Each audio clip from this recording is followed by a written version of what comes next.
शहरमध्येच्या आमदार प्रणिताई शिंदे यांचा अधिवेशनामध्ये आवाज घुमल्याचं चित्र पाहायला मिळालं। या प्रसंगी सोलापुरातल्या विमान सेवेसह सोलापुरातल्या अन्य प्रश्नांसंबंधी त्यांनी अधिवेशनामध्ये आवाज उठवला। राज्याच्या अर्थसंकल्पीय अधिवेशनात आमदार प्रणिती शिंदेंनी बुधवारी विविध प्रश्नांवर सरकारला धारेवर धरत जोरदार बॅटिंग केली। सोलापूर जिल्ह्यातील त्या एकमेव विरोधी आमदार आहेत। अर्थसंकल्पावर चर्चा करताना आमदार प्रणिती शिंदे यांनी सोलापूर महापालिकेअंतर्गत पंप ऑपरेटर मजूर विविध पंप हाऊसवर काम करीत आहेत, पण ठेकेदार कामगारांच्या पगारात कपात करून त्यांची आर्थिक पिळवणूक करीत आहेत।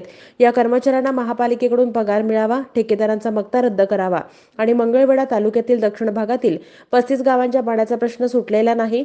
आमदार भारत भालके यांच्या निधनानंतर लागलेल्या पोटनिवडणुकीच्या प्रचारात उपमुख्यमंत्री फडणवीसांनी मंगळवेढ्याचा आमदार भाजपचा करा, मंगळवेढा उपसा सिंचन योजनेला मंजुरी आणि केंद्रातून पैसे उपलब्ध करतो असं आश्वासन दिलं, परंतु अद्याप त्याची पूर्तता झालेली नाही। सोलापुरात अधिकाऱ्यांचा मनमानी कारभार सुरू आहे। नियोजनाअभावी शहराला पाणी पुरवठा सुरळीत होत नाही असे मुद्दे त्यांनी मांडले। काल या ठिकाणी अजितदादांनी जेव्हा बजेट मांडलं तेव्हा ते म्हणाले की नारी इतिहास बदलती है। या ठिकाणी महिलांचा उल्लेख नेहमीच केला जातो, पण ह्या गोष्टीचं वाईट वाटतं की ह्या सरकारमध्ये महिलांवर होणारे अत्याचार असतील, महिलांवर होणारे अन्याय असतील, महिलांकडे बघण्याचा जो दृष्टिकोन असेल, एकंदरीत महिलांच्या प्रती जी मानसिकता आहे ती महिलांच्या विरोधातली आहे आणि ती तुच्छ आहे आणि त्या गोष्टीचा मी निषेध करते। आज विरोधी पक्षांच्या प्रस्तावावर त्या ठिकाणी विधी व न्याय असेल, लॉ अँड ऑर्डर महाराष्ट्रात असेल, त्यावर खूप मुद्दे आहेत, पण मी सभागृहाचा जास्त वेळ घेऊ इच्छित नाही। मी एवढंच मला एवढंच म्हणायचं आहे की नारी इतिहास जरूर बदलती है, लेकिन भीक नको हक्क हवा आहे आम्हाला। भीक नको हक्क हवा आहे, उपेक्षा नको शिक्षण हवा आहे, अत्याचार नको मायेची फणकार हवी आहे। स्त्री जग जिंकू शकते, तिला फक्त समाजाची साथ हवी आहे। पण जेव्हा सत्ताधाऱ्यांची साथ नसते तेव्हा समाजाला वाटायला लागतं की जर आम्ही पण महिलांच्या विरोधात बोललो किंवा महिलांच्या विरोधात आम्ही काही केलं तर आम्हाला 100% त्याचं समर्थन मिळेल।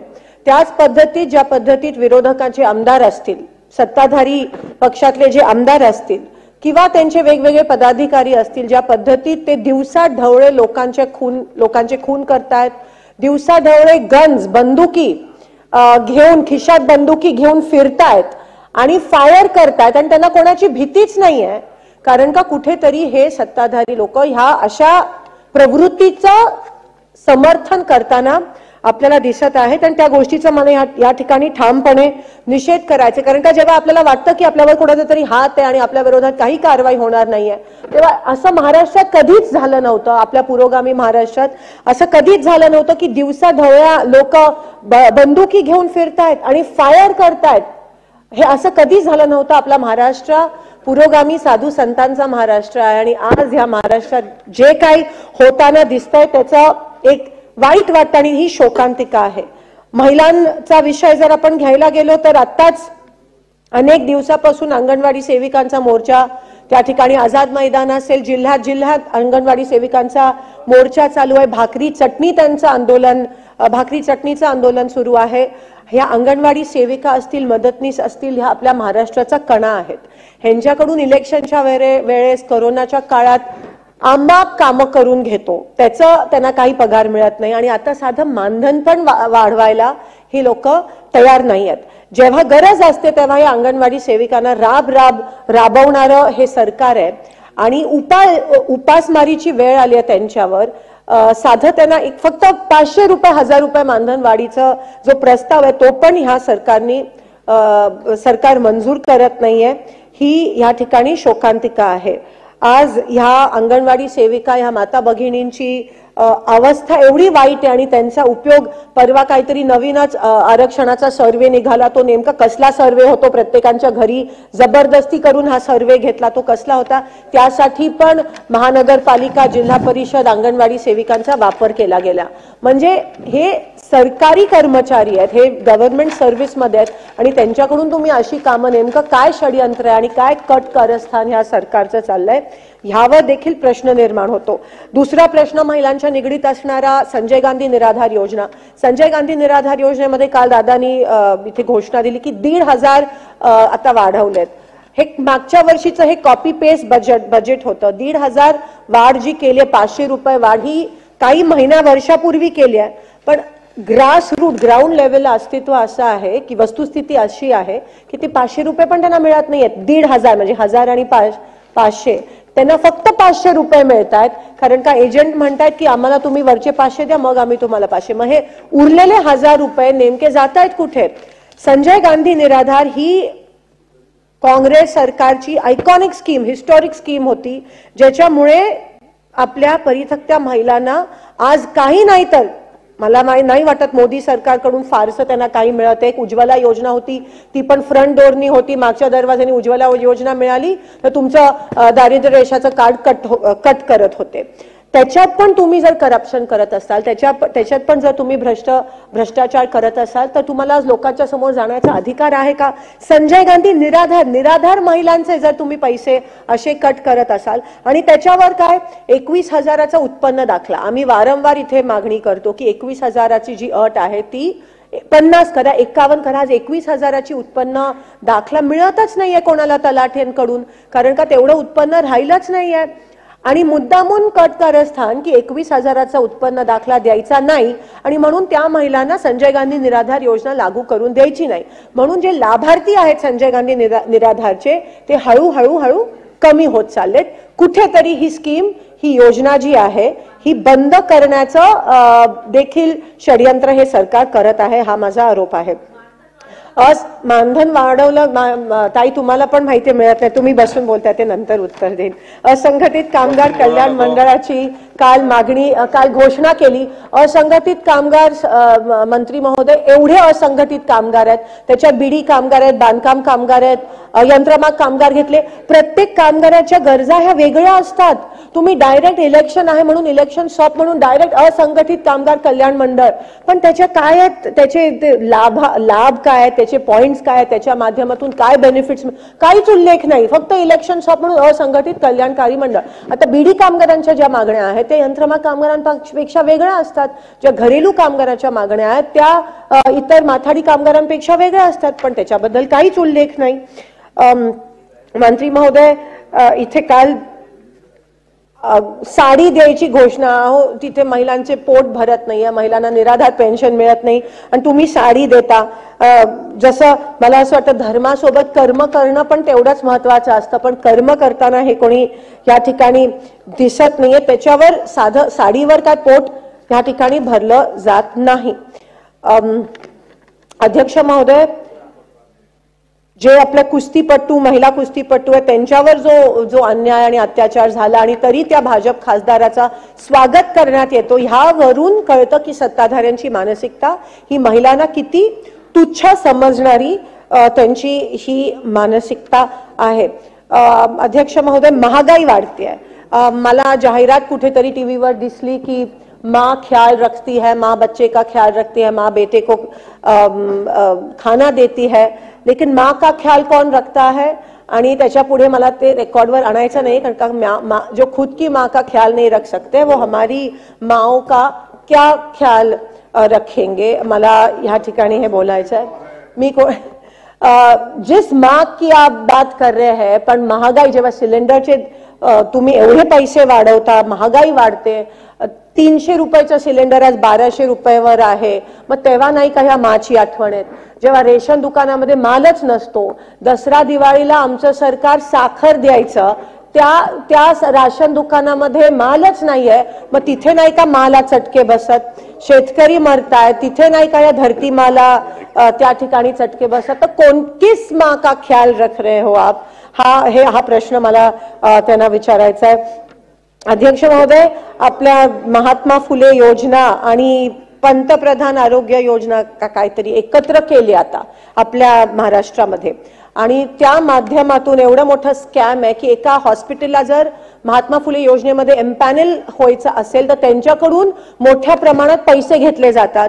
आणि जवळजवळ सोलापूर जिल्ह्यात 60 असे हॉस्पिटल्स आहेत जे लाईनीत आहे, ज्यांना ह्या स्कीम मध्ये एम्पॅनल व्हायचे, ज्यामध्ये तुम्ही एवढे कव्हर करताय आजार, पण एम्पॅनलमेंटची परवानगीच मिळत नाहीये हॉस्पिटल्सला आणि त्यामुळे गोरगरिबांवर ह्या ठिकाणी एक तर खासगी हॉस्पिटल एवढ्या मोठ्या प्रमाणात बिलं देत आहेत, पण गव्हर्नमेंट पण तेच करतायत. शुभ्र ज्यांच्याकडे शुभ्र कार्ड आहे, पांढरं रेशन कार्ड ज्यांच्याकडे आहे, त्यांना तुम्ही म्हणालात आता तुम्ही ह्या योजनेमध्ये शुभ्र रेशन कार्ड ज्यांच्याकडे त्यांना पण ही योजना लागू होणार आहे.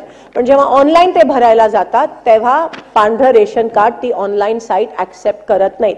इकडे जेवढे शासकीय कर्मचारी आहेत त्यांच्या सगळ्यांकडे, आणि असं नाहीये की ते आयुष्यभर गव्हर्नमेंट सेवेत राहतात, त्याच्यानंतर त्यांची परिस्थिती इतकी बिकट होते, महानगरपालिका अधिकारी असतील, जिल्हा परिषद मधले असतील, इतकी बिकट होते आणि खासगी हॉस्पिटल्स एवढे मोठे बिल्स देतात, पण त्यांना कोणत्याही ह्या महात्मा फुले असेल किंवा प्रधानमंत्री योजना असेल त्याची सोय मिळत नाही. तर शुभ्र कार्ड ज्यांच्याकडे आहे ते ऑनलाईन जे काय तुमचं हल्ली सगळं ऑनलाईन चाललंय आणि तुम्ही गुजरातच्या पण ठेकेदारांना आणि कंपनीजना ते ऑनलाईन करायला देताय, त्यामुळे महाराष्ट्राच्या गोरगरिबांचा त्या ठिकाणी नुकसान होत आहे. हा मोठा एकंदरीत स्कॅम चालू आहे. ह्यांचं प्रायव्हेटायझेशन आणि खासगीकरणामुळे आमच्या सोलापुरातले पंप हाऊस आहेत, तिथे जे काम करणारे जे कर्मचारी आहेत त्यांच्या तर ठेकेदारांनी कहर केला. त्या पंप हाऊसचे जे कर्मचारी आहेत त्यांना या ठेकेदारांनी सांगितलं की तुम्हाला जर पगार पाहिजे असेल, त्यांचा पगार काय, ऑपरेटरला ₹17,500 आणि मजुराला ₹16,200, त्यांना मिळतात फक्त 13,200 आणि 11,200, ते पण वेळेत मिळत नाही. ते जे कॉन्ट्रॅक्टर्स आहेत ज्यांना खासगीकरण म्हणजे पंप हाऊस जे शुद्ध पाणी देतात शहराला, NH पटेल आणि राजलक्ष्मी म्हणतात तुम्ही आम्हाला पहिले ₹2,700 द्या आणि मग आम्ही तुम्हाला वेळेवर पगार तुमचा देऊ. हे प्रत्येक ठिकाणी होतंय. खासगीकरण झाल्यामुळे आज ठिकठिकाणी सगळे कॉन्ट्रॅक्टर्स म्हणतात पहिले आम्हाला कट द्या मग आम्ही तुम्हाला देऊ. म्हणजे जणू काय आता महाराष्ट्र आपण गुजरातच्याच कॉन्ट्रॅक्टरला टेंडर बेसिसवर देतोय का, अशी परिस्थिती ह्या महाराष्ट्रात निर्माण झाली आहे. अध्यक्ष महोदय, ट्रेन हा विषय इथे येत नाही, पण महाराष्ट्राची अनेक लोक त्या ट्रेन मध्ये येतात जातात आणि ते ट्रेनची जे साफसफाई आहे ती पण कॉन्ट्रॅक्टरला दिल्यामुळे जनरल वॉर्डमध्ये महिलांना खूप मोठ्या प्रमाणात जे ट्रेन मध्ये जे शौचालय असतात खूप मोठ्या प्रमाणात त्या ठिकाणी त्रास होत असतो. अध्यक्ष महोदय, ह्या ठिकाणी सोलापूर जिल्ह्यामध्ये मंगळवेढा जो तालुका आहे तिकडे फक्त 24 असे गाव आहेत जे पाण्यापासून वंचित आहेत. तर त्यासाठी जी मंगळवेढा उपसा सिंचन योजना आहे त्याची मंजुरी मागच्या वेळेस उपमुख्यमंत्री त्या ठिकाणी होते, त्याची मंजुरी त्यांनी जाहीर केली पण अजूनही त्याला मंजुरी मिळाली नाहीये. 24 गावं अत्यंत वाईट अवस्थेत ही त्या ठिकाणी गावं आहेत. ही जी योजना आहे म्हैसाळ योजना, त्याचा फक्त 11 गावांना लाभ झाला पण अजूनही 24 गावं ह्या मंगळवेढा उपसा सिंचन योजनेपासून वंचित आहेत. अनेकदा जेव्हा तिकडचे आमदार आता नाही आहेत ते हयातीत भालकेजी होते तेव्हा पण त्यांनी अनेक वेळा आवाज उचललेला, पण अजूनही तिकडची आमची गावं आणि गावात राहणारी सगळी लोक ही पाण्यापासून वंचित आहेत आणि ह्या गरमीत तहानलेली आहेत. सोलापूर शहराचा जो पाण्याचा प्रश्न आहे, आता उजनी धरण तुम्हाला माहिती आहे आता -15 झालाय, 75% पाणी पुरवठा संपलाय, -15% झालाय आणि सोलापुरात सप्टेंबर शिवाय पाऊस होत नाही, ऑगस्ट सप्टेंबर शिवाय पाऊस होत नाही. रोज लोक येतात आणि म्हणतात गढूळ पाणी येत आहे, घाण वासाचं पाणी येत आहे. महापालिकेमध्ये प्रशासक आहेत, मनमानी कारभार चालू आहे अधिकाऱ्यांचा आणि म्हणून सोलापूर शहराला आज नीट पाणी पुरवठा पण होऊ शकत नाही. मला प्रश्न विचारायचा आहे सत्ताधाऱ्यांना की का तुम्ही इलेक्शन घेत नाही, का टक्केवारी तुमच्या बाजूनी नाहीये म्हणून तुम्ही इलेक्शन घेत. 1-1.5 वर्ष आधी हे महानगरपालिका इलेक्शन व्हायला पाहिजे होते, पण त्यावेळेस तुमच्या बाजूनी कदाचित सर्वे झाले नाहीत म्हणून तुम्ही अजूनही घेत नाही आहात आणि म्हणून कदाचित इनकमिंग वाढलंय, कारण का तुम्हाला त्या ठिकाणी तुमचे सर्वेज तुमच्या बाजूने नाही आहेत म्हणून हे सगळं चाललंय का. पण सत्ता एक गोष्ट असते आणि जिथे मायबाप सरकार म्हणून बघितलं जातं तिकडे जर लोकांना तुम्ही घाण पाणी देत असाल, जेवण देत नसाल, त्यांना त्यांचं आरोग्यावर खर्च करणार नसाल, फक्त सत्तेसाठी जर हपापलेलं हे सरकार असेल तर आपण कुठे नेऊन ठेवलाय हा महाराष्ट्र, ह्या गोष्टीचं त्या ठिकाणी वाईट वाटतं. सिव्हिल हॉस्पिटलमध्ये मागच्या वेळेस पण ओरडून ओरडून अर्ध्या जणांचा जीव गेला की सिटी स्कॅन मशीन त्या ठिकाणी बंद आहे, ती अजून सुरू झाली नाहीये. पण त्यांना घाई झाली आहे. सोलापूरमध्ये महिला हॉस्पिटल सुरू झालंय, तिथे अजून टेंडर प्रक्रिया पण पूर्ण झाली नाहीये, पण लगीन घाई झाले आहे ना. जे तिथे पण ते जे पोस्ट आहेत ते रिक्रूट करायला पण परत खाजगी माणसं एक प्रायव्हेट माणसाला दिलंय आणि विदाउट क्वालिफिकेशन असलेले GNM, ANM सगळे वॉर्ड बॉय सगळे तुम्ही तिथे घेताय, कारण का घाई झाली आहे ना, इलेक्शन आहे तोंडावर. आणि ते हॉस्पिटल, तो प्रस्ताव आणि ती सगळी मंजुरी आमच्या काळात मिळालेली, पण हे आयत्या बिळात नागोबा यांची संस्कृती आहे. एवढी घाई झाली की विदाउट क्वालिफिकेशन तिकडे नर्सेस आणि डॉक्टर्स त्या ठिकाणी रिक्रूट त्या महिला हॉस्पिटलमध्ये भरती करत आहेत. जुनी पेन्शन अजून लागू झालं नाहीये, ते पण गाजर दाखवलं. काहीतरी जाहिरात दिली आणि फक्त 21,000 लोकांना फायदा होईल, पण 21 लाख लोकांचा विसर ह्या ठिकाणी ह्या शासनाला पडला आहे. वण फिरतायत अंगणवाडी सेविका, हे सगळे आपले कर्मचारी आहेत. ह्यांच्याकडे जर आपण दुर्लक्षित केलं तर नेमकं तुम्ही कुठे लक्ष केंद्रित करताय, हा प्रश्न मला या सरकारला विचारायचा आहे. मोहोळ तालुक्यामध्ये बेगमपूर गाव आहे, तिकडे तर नॅशनल हायवे अथॉरिटी ऑफ इंडियाने कहर केलाय. भीमा नदी, भीमा आणि सीना आणि जी चंद्रभागा आहे तिथे तुम्ही जाऊन बघितलं तर त्या नॅशनल हायवेच्या लोकांनी त्या बेगमपूर गावामध्ये काम चालू होतं. 2 सर्व्हिस रोड द्यायचे होते, ते सर्व्हिस रोड दिले नाही. तिथे वारंवार ऍक्सिडेंट्स होत आहेत आणि ह्या लोकांनी काय करावं, जेवढा मलबा आहे तो सगळ्या त्या भीमेमध्ये जाऊन टाकला. म्हणजे त्या तुम्ही बघितलं तर तो भीमेचा प्रवाह आता अडवायचा बाकी राहिलाय. सगळा मलबा म्हणजे हे ना, काही त्या आपल्या महाराष्ट्राच्या ज्या नद्या आहेत त्यांचं काही पडलं नाहीये, प्रदूषणाचं काही पडलं नाहीये. फक्त हे प्रायव्हेट लोक, खासगीकरण, NHAIचे वगैरे इतकी मनमानी चालली अधिकाऱ्यांची. महापालिकेमध्ये पण अधिकाऱ्यांची प्रशासक नेमल्यामुळे मनमानी चालली आहे. NHAIची तर खूप, म्हणजे ओव्हरब्रिज जिकडे पाहिजे ते देत नाहीयेत लोक, पुढे यू टर्न घेत आहेत तिथे, त्याच्यामुळे ऍक्सिडेंट्स होत आहेत.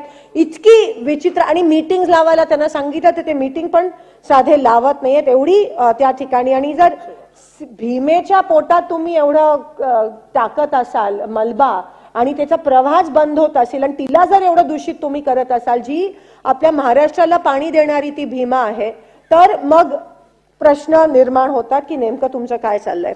प्रधानमंत्री योजना अध्यक्ष महोदय काहीतरी आहे, प्रधानमंत्री formalisation of micro food processing enterprises अशी काहीतरी योजना आहे. त्या माध्यमातून तुम्ही म्हणता युवकांना आम्ही लोन देतो, युवकांना, हे कसं आय वॉश आहे, युवकांना लोन्स देतोय. म्हणजे हे सगळे अनाउन्समेंट्स करता आणि अटी इतक्या किचकट असतात की कोणतीही योजना लागू होत नाही. इथे तरुणांकडून आता मागताय 10 लाखाचं ट्रान्झॅक्शन झाल्याशिवाय तुम्हाला हे लोन लोनची मंजुरी मिळत नाही. म्हणजे काय चाललंय, एका हाताने देण्याची घोषणा करता आणि दुसरीकडे काही सगळं हॉलो आहे, व्हॅक्यूम आहे. 10 लाखाचा ट्रान्झॅक्शन त्या युवकाचा, तो नवीन सुरुवात करतोय बिझनेस आणि 10 लाखाचा ट्रान्झॅक्शन, डिपॉझिट पण किंवा अकाउंट मध्ये पैसे पण नाही, ट्रान्झॅक्शन दाखवायला पाहिजे तरच तुम्हाला हे लोन मंजूर होईल. म्हणजे आश्चर्य वाटतो. आणि तुम्हाला खरंच वाटतं की 400 पार, म्हणजे हे फक्त नॅरेटिव्ह आहे, हा माझा आरोप आहे त्या ठिकाणी. पण पैर के नीचे की जमीन शायद फिसल रही है. अक्कलकोट मधली 11 गावं आहेत, तिकडे अजून एक प्रायव्हेट कंपनीनी तिथे पण कहर केलाय. तिकडे जिथे 50,000 द्यायला पाहिजे होते तिथे फक्त 30,000 त्या लोकांना मोबदला दिलाय. ग्रीनफील्ड कंपनीचं त्या ठिकाणी नाव आहे. म्हणजे बघा तुम्ही की खाजगीकरण केल्यामुळे कसे लोकांचे हाल होत आहेत. ठराविक फक्त 4-5 लोकांना मदत करण्यासाठी हे सरकार एवढा म्हणजे खालच्या पातळीला जाईल असं त्या ठिकाणी वाटलं नव्हतं. अध्यक्ष महोदय, रिन्यू ग्रीन एनर्जी सोल्युशन्स त्या कंपनीचं नाव आहे आणि जे कॉम्पेन्सेशन द्यायला पाहिजे होतं जमिनींसाठी ते कॉम्पेन्सेशन त्या शेतकऱ्यांना देत नाहीये. 11 गावं अशी आहेत. बाजूला एक दुसरी कंपनी आहे त्यांनी दिलंय, पण हे रिन्यू ग्रीन एनर्जी सोल्युशन हे नेमकं कोणाचं, आणि परत तेच असेल की कट कोणीतरी घेत असेल म्हणून जो कॉम्पेन्सेशन जे द्यायला पाहिजे होतं ते त्या ठिकाणी दिलं जात नाहीये. अनेक दिवसापासून मी मुख्यमंत्र्यांना पण मागणी केली की ज्या रेल्वेच्या हद्दीत आपल्या महाराष्ट्रामध्ये रेल्वेच्या हद्दीत ज्या झोपडपट्ट्या आहेत त्या नियमित करा. वारंवार त्यांना रेल्वे प्रशासनाकडून नोटीस बजावल्या जातात की तुम्ही घर रिकामं करा, नाही तर बुलडोझर आणू. बुलडोझर म्हणजे सरकार पूर्णपणे बुलडोझर सरकारच झालंय.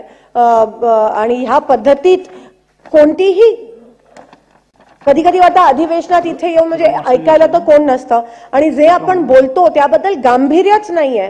आम्ही स्वतःसाठी नाही पण त्या गोरगरिबांसाठी मागणी करतोय. त्याच्यातल्या 5 पैकी 2 तरी पूर्ण करा, पण ते काही होताना या ठिकाणी दिसत नाहीये. आणि म्हणून मला असं वाटतं एकंदरीत गोरगरिबांची खूप मोठ्या पद्धतीत हाल या ठिकाणी या महाराष्ट्रात होत आहेत. अध्यक्ष महोदय, हा माझा आरोप आहे. महामंडळ झाली पाहिजेत. लोधी समाजासाठी असेल, मोची समाजासाठी असेल, मातंग समाजासाठी महामंडळ होणं महत्वाचं आहे. इतर महामंडळांना पैसे वाढीव मिळणं त्याच्यात पण अटळ त्रुट्या असतात. सोलापुरात उदय सामंतजी नाही आहेत पण ते रत्नागिरीकडे घेऊन गेले इंजिनिअरिंग युनिव्हर्सिटी. जी गव्हर्नमेंट पॉलिटेक्निक बंद करा तरच आम्ही असं म्हणजे अटीतटीचं राजकारण. आम्ही म्हणालो जी गव्हर्नमेंट पॉलिटेक्निक बंद नका करू आणि इंजिनिअरिंग युनिव्हर्सिटी आता ती रत्नागिरीला घेऊन गेले आणि सोलापूर ॲज युजल तसंच राहिलं. चिमणीचा एवढा विषय केला. एअरपोर्ट होणार होतं, एअर सर्व्हिस चालू होणार होती. 6 महिन्यात म्हणालेले त्यांचे 2 मंत्री महोदय, अजूनही सोलापुरात एअरलाईनची सर्व्हिस चालू झाली नाहीये. बोरामणी एअरपोर्टसाठी पैसे मिळणार होते ते पण थांबलेत, ते पण विकसित होत नाहीये. मी आता असं ऐकलं की नांदेडमध्ये काल परवा आता इमिजिएटली जे लायसन्स सस्पेंड झालेलं ते परत मिळालं आणि Delhi to Nanded air service काल परवा सुरू झाली. म्हणजे सर्वसामान्य लोक जिथे त्यांचे आमदार खासदार नाही आहेत तिथे नाहीच आहेत असं हे गृहीत धरतात. एवढं ह्या पद्धतीची मानसिकता जर असेल तर त्याचा ह्या ठिकाणी मी निषेध करत आहे. अध्यक्ष महोदय, एवढंच ह्या ठिकाणी बोलायचं आहे आणि आपण मला ही बोलायला संधी दिली. ह्यापैकी 4-5 जरी एक मोठ्या मनाने या सरकारने, या सत्ताधारीने जर ह्या मागण्या मंजूर केल्या तर लोकांचं माहित नाही पण देव त्यांचं भलं करेल. धन्यवाद. जय हिंद, जय महाराष्ट्र.